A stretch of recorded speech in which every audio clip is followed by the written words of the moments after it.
In the IELTS test, you hear some recordings and you have to answer questions on them. You have time to read the instructions and questions and check your work. All recordings are played only once. Now turn to Section 1. Section 1.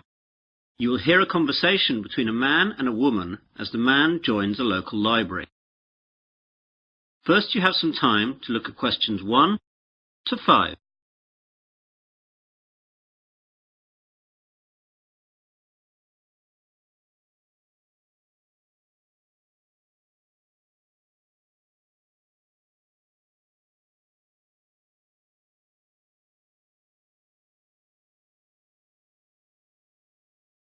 You will see that there is an example.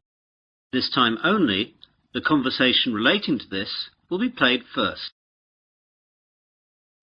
Hello, I'm new in the area and I'd like to join the library, please. That's no problem. Let me get an application form. Here we are. Now, all we have to do is fill this in and then I'll get you to sign it and you'll be a member. Great. Now then, what's your full name? Peter Adrian Camden. How do you spell Camden? C-A-M-D-E-N. C-A-M-D-E-N? Yes, that's right. So, Camden is the correct answer. Now we begin. You should answer the questions as you listen, as the recording is not played twice. Listen carefully to the conversation and answer questions 1 to 5. Hello, I'm new in the area and I'd like to join the library, please. That's no problem. Let me get an application form. Here we are. Now, all we have to do is fill this in and then I'll get you to sign it and you'll be a member. Great. Now then, what's your full name? Peter Adrian Camden. How do you spell Camden? C-A-M-D-E-N. C-A-M-D-E-N? Yes, that's right. Right. And what's your address? Flat 5, 53 Green Street, Finsbury. OK, got that. That's near here, isn't it? Yes, just 5 minutes walk. What's the postcode? 7424. 7434. Got that now. Now, can you tell me your date of birth? 8th of July 1976. And what's your telephone number? Well, I don't have a home number, but I've got a mobile. That'll do fine. It's 06634 982 746. Did you get that? Some of it. Can you say it again? The code's 06634 and the number's then 982 746. Right. That's almost it. Now I need some kind of identification to prove where you live. Do you have a driving licence or a passport or anything like that? I'm afraid that everything I have has got my old address on it. Do you need it now? No, not now, but you won't be able to take anything out until we see that. Wait a minute. I've got a letter addressed to me here that arrived this morning. Will that do? Oh yes, that's a good idea. That will be fine. Let's look. OK, well that's finished. Before the conversation continues, you have some time to look at questions 6 to 10.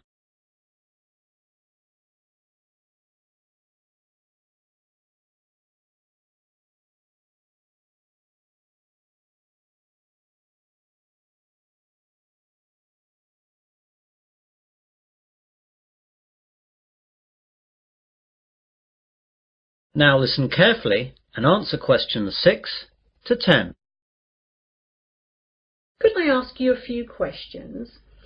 The council that runs the library is running a survey to find out what kind of books people prefer so that they can direct their buying. Yeah, no problem. OK, so what type of books do you like? Well, I'm very keen on mysteries. You know, when a detective is trying to find out who did the murder. Historical novels interest me too. Romance, never. My sister loves them, but they bore me to tears. I quite like books on animals too. I get them out sometimes. Not science fiction either. Too weird. Well, I think that's it then. Good. Oh, do you charge anything? The library is free unless you want to rent out some of our videos or DVDs. And how much is that? Well, we rent videos out for $4 each and DVDs are $6. You must leave us a deposit of $60 as well. That's returnable, of course. I don't think I'll get any of those just yet. Can I pay later? Sure, just give the money in when you're ready to rent them out. Well, thanks very much. You've been very helpful. I might take a book out now for the weekend, if that's okay. Go ahead. Well, goodbye. That is the end of section 1. You will now have half a minute to check your answers.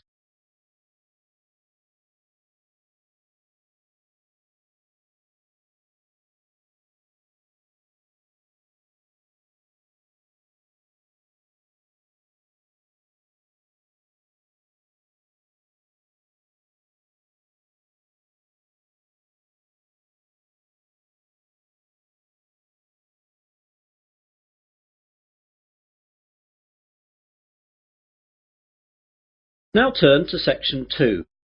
Section 2. You will hear a radio presenter interviewing a doctor. First you have some time to look at questions 11 to 14.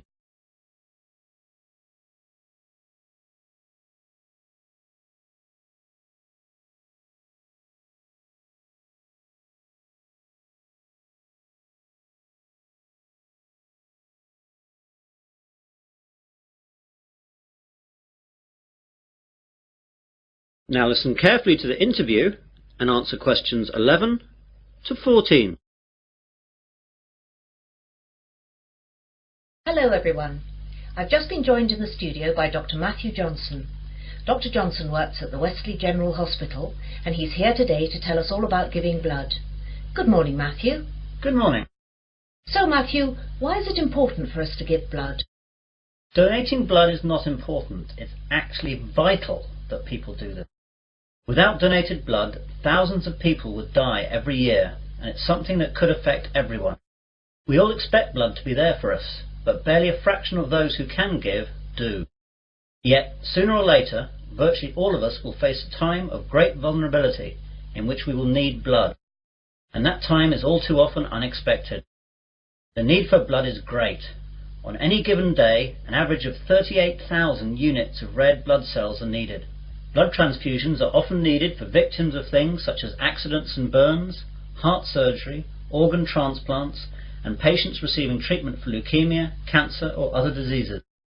In 2002, nearly 29 million units of blood components were transfused. And with an ageing population and advances in medical treatments and procedures requiring blood transfusions, the demand for blood continues to increase. We really need that much? Yes, and we need it now.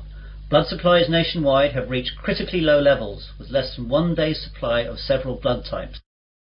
Thousands of accident victims, cancer patients, premature babies, and countless others who need blood to stay alive are hoping you'll care enough to help them. All blood types are needed. You now have some time to look at questions 15 to 20.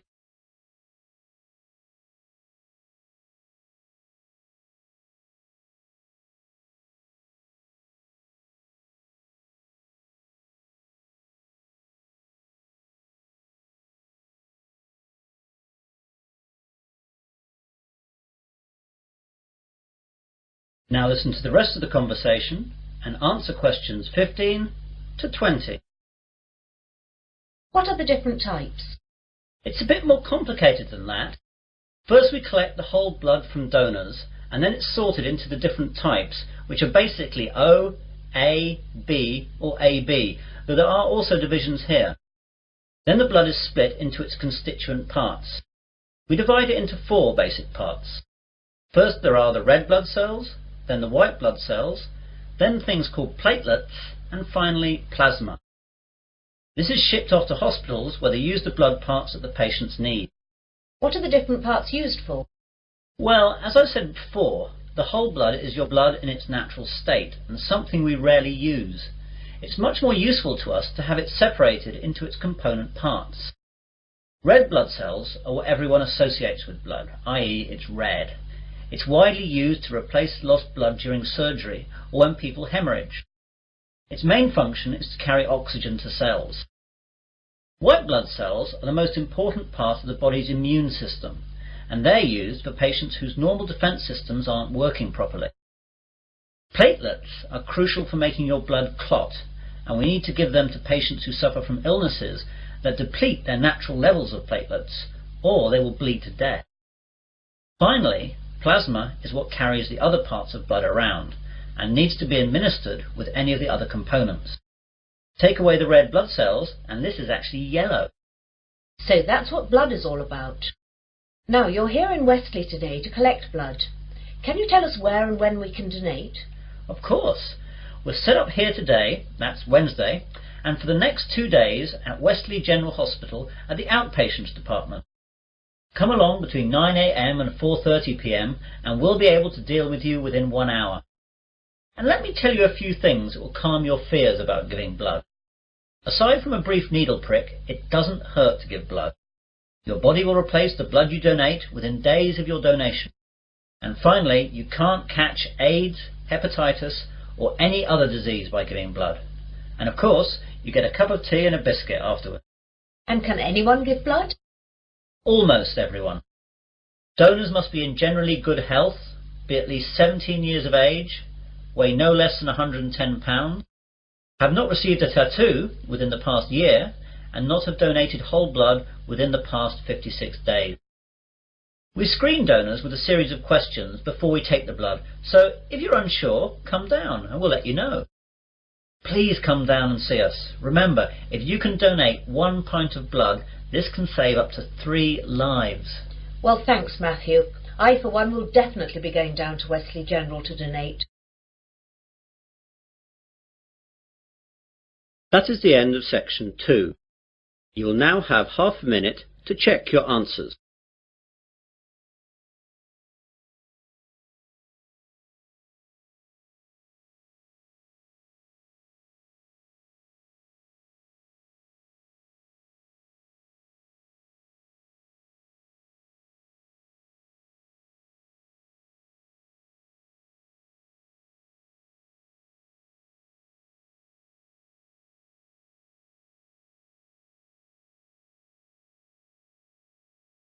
Now turn to section 3. Section 3. You will hear a conversation between 3 people about use of university computers.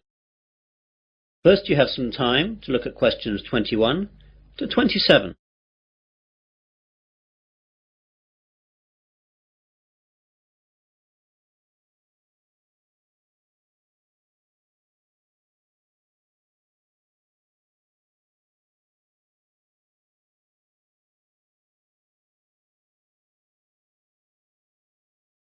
Now listen carefully and answer questions 21 to 27. Hello there. Do you work in the computer room? Yes, I do. Can I help you? Well, I'm a first year and I know that I'll need to use the computer room for my work as I don't have a computer of my own. So I thought I'd get down here and see what I have to do in order to get time on one of the university's computers. Okay, there are 4 computer labs open to undergraduates. The others can only be used by the staff and postgraduates. The names of the 4 labs you can use are Wimborne, Franklin, Salisbury and Court. Wimborne and Court are in this building, the Johnson building. Franklin is in the Computer Sciences building, and Salisbury is in the library. So I can use them whenever I like? Well, you can use them, but not whenever you like. As you can imagine, they're in quite a lot of demand, so you have to reserve your time on a computer. In each of the labs there is a reservation book, and you can reserve your time on a computer in that for 2 hours daily. If a computer is free, though, you can go on it straight away. It's quite straightforward, but be sure to always write your name in the reservation book in pen, or someone can rub it out and put their name in instead. Oh my God, does that really happen?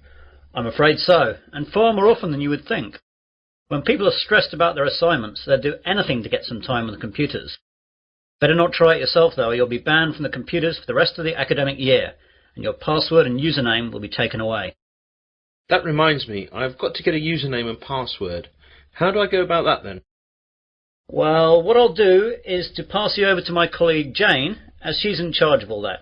Jane? Yes, Dave? I've got a new student here wanting to find out about usernames and passwords. Can you help him out with that? Yeah, sure. Hi there. Hi. Well, it's a straightforward process. First of all, tell me your name and I'll type it into the system. James Smith. Right, let me do that. You see, all students are automatically given a username and then they just choose a password themselves. OK, so your username is James Smith 2. That's all small case. That means there must be more than one of you at the university at the moment. Well, what do you want your password to be? I think I'll choose biology, as that's the subject that I'm studying, though my girlfriend Mary will be upset that it's not her name I'm using. Well, that's all done. You can now use any of the 4 undergraduate computer labs. By the way, can I print out stuff at the labs? Yes, you can, but sometimes it's not quick. When you print, it goes into a queue and it'll be left in a tray in Franklin, as that's where all the main printers are. The good bit is that, although last year it cost 3p per page, now it doesn't cost you anything. You now have some time to look at questions 28 to 30.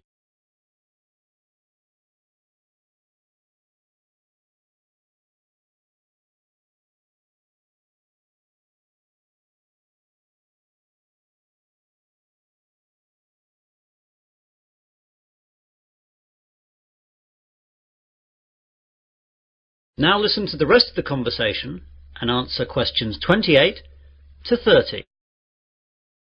I don't really know much about computing. Is there any training available? Yes, we have introductory courses for all new students. There is beginner, intermediate and advanced. Which would you like to go for? Well, I have done some, but I don't know if I'm up to anything more than beginner. I'd better stick with that. Intermediate could be too tough.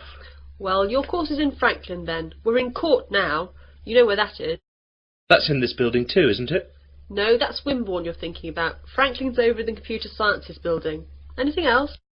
I don't know what time the course starts. Let's have a look then. Advanced starts at 4:30 in the afternoon on Mondays, but yours is the day after at 5 in the afternoon.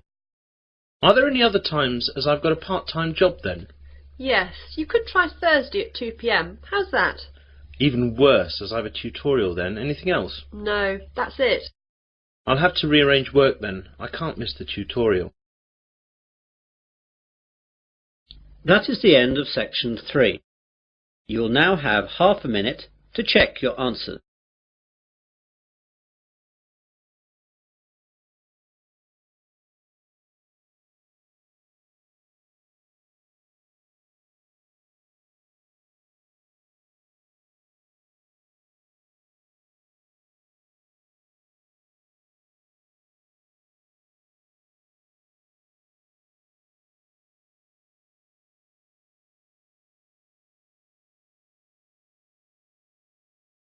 Now turn to section 4. Section 4. You will hear part of a university seminar given by a student. First, you have some time to look at questions 31 to 40.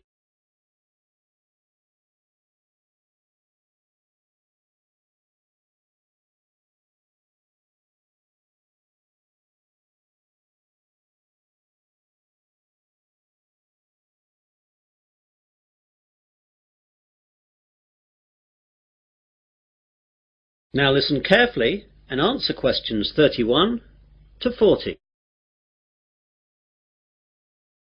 Good afternoon, everyone. In today's seminar, we're going to continue listening to different students giving us a presentation on the subject of their term paper. Now, today is Hillary's turn. So, what are you going to talk about today, Hillary?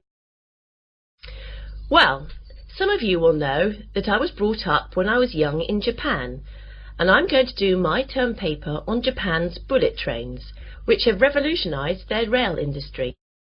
Japan's main island, Honshu, is covered by a network of high-speed train lines that connect Tokyo with most of the island's major cities, and Fukuoka on the island of Kyushu.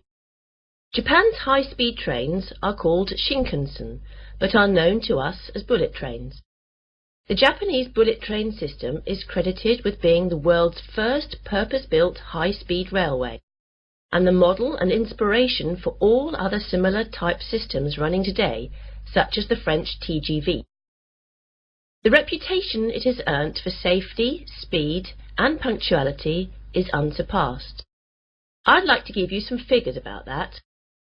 As regards safety, there has never been a death on the bullet train system since its inception in 1964, other than that caused by deliberate passenger misadventure. As far as speed is concerned, the bullet train holds the current world record for the fastest average speed between two station stops, which was 261.8 kph between Hiroshima and Kokura. The train travelled 192 kilometres in 44 minutes. This record is from the 500 series Nozomi trains, running at a maximum speed of 300 kilometres an hour between Shin Osaka and Hakata. I'll talk more about them later. The punctuality puts European train services to shame. Most trains arrive at their destination after several hours to within the second. In 1 year, the total time that all bullet trains were late by was 12 seconds. This statistic is hard to believe, but it would be difficult to prove otherwise, and that's what the rail authorities in Japan have told us. Now I'd like to tell you a bit about their history.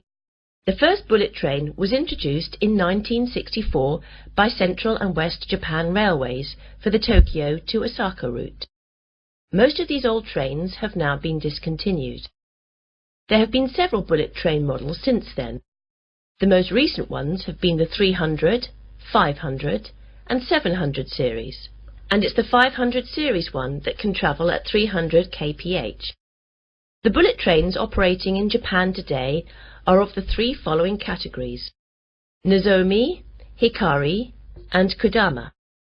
The Nozomi trains stop only at the most important stations and reach Osaka from Tokyo in only about 2.5 hours, and it's the most modern of bullet trains that serve as Nozomi. Hikari trains stop a little bit more frequently than Nozomi trains and need roughly 3 hours to reach Osaka from Tokyo. Kodama trains stop at all stations, and they are the local trains among bullet trains. Older models of bullet trains serve as Kodama. I'd like now to talk a little bit about the technology involved in bullet trains. The Shinkansen bullet trains consist of electrically powered cars. That means basically all individual cars are equipped with electric motor driving systems. This is in contrast to locomotive trains, in which the locomotive pulls the passenger coaches. The realization of the high-speed Shinkansen with the electric train system had a great significance. The French Train à Grande Vitesse, or TGV, runs on a centralized power system, in which the heavyweight, high-output locomotives at both ends pull the passenger coaches. It's a system suitable to European railways, which run basically on straight tracks in wide plains with solid foundations. However, it is unsuitable in Japan, where the ground is flimsy and the tracks full of curves and undulations, and intercity distances are short, making it necessary for the trains to accelerate and decelerate frequently. One of the advantages of the electric car system is that the motor functions as a brake to reduce the speed of the train. When the power feed to the electric car motors is stopped, the wheels continue revolving, keeping the motors rotating, resulting in electricity generation by magnetic induction. As the force acts in the direction opposite to the axle's motion, it functions as a brake to the train. All the motors equipped on each coach can be utilized effectively to reduce the speed, making the electric train system advantageous on Japanese railways, which involve frequent deceleration and acceleration. In addition, by virtue of the remarkable progress achieved recently in semiconductor technologies, the electric train system has undergone tremendous improvements in power, operability and safety administration, so the system is becoming increasingly advantageous.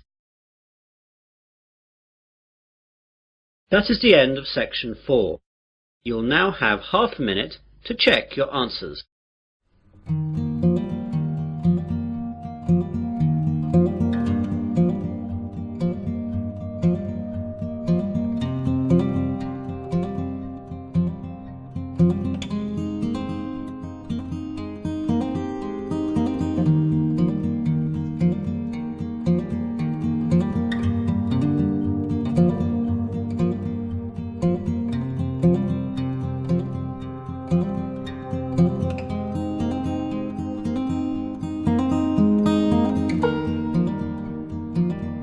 you.